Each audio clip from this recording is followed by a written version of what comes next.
আসসালামু আলাইকুম বিয়াস, সবাই কেমন আছেন? আশা করি ভালো আছে। তো লাজিজের লাইফস্টাইল ব্লগতে আপনার সবাইকে স্বাগতম। নতুন একটি দিন, নতুন একটি সকালে আজ নতুন একটি ভিডিও নিয়ে আপনাদের মাঝে হাজির হলাম। তো ভিডিওটি সম্পূর্ণ দেখবেন আশা করি। তেমন বড় হয়নি, ছোটো ভিডিওটা করা হয়েছে।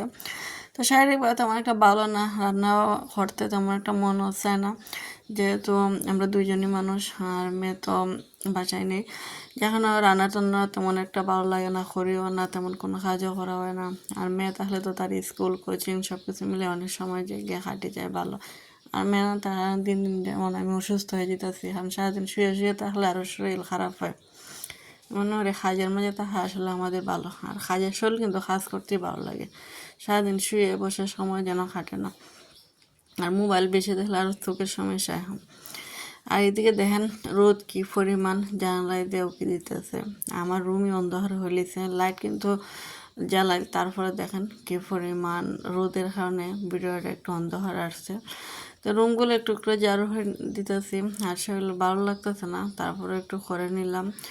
আর যেহেতু আমাদের গৃহিণীদেরকে সংসারটা গুছিয়ে রাখতে হবে, যতটুকু না হলে নাই, তো আজকে সেইগুলো কাজ একটু একটু করে নিতেছি। তারপর অন্য একটু বেডরুমে চলে আসলাম। এই রুমটা চেক করতে তাহা হয় না, আমার ভাই আসলে তাহে সেহেতু রুমটা আর ময়লা হয় নাই, তো জাস্ট খালি একটু ঝাড়ু দিয়ে নিতেছি। তেমন কোনো ময়লা টয়লা হয় না, এই রুমে আসেও না, তাহাও পড়ে না।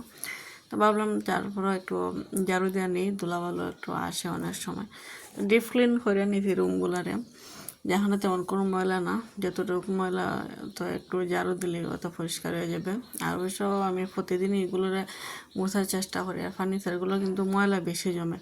আর নিচতলা বাসা তাহলে দেখবেন ধুলা বালু কোথা থেকে যে আসে আমি নিজেও ভাবি না, যে প্রতিদিন মুছি, তারপর দেখবেন 2 দিন না মুছলেই মনে হয় যে কতদিন মুছা হয় না, এত ধুলা ভালো পরিমাণ। আর এত এখন গরমের পরিমাণটা এত বেশি, কাজ করতে খুবই কষ্টদায়ক, ভালো লাগে না, কিন্তু তারপরে তো আমাদের করতে হবে, বসে থাকলে হবে না। আর এদিকে অনেকগুলো কাপড় ভিজিয়েলাম, কাপড়গুলো আজকে ধুয়ে দিলাম।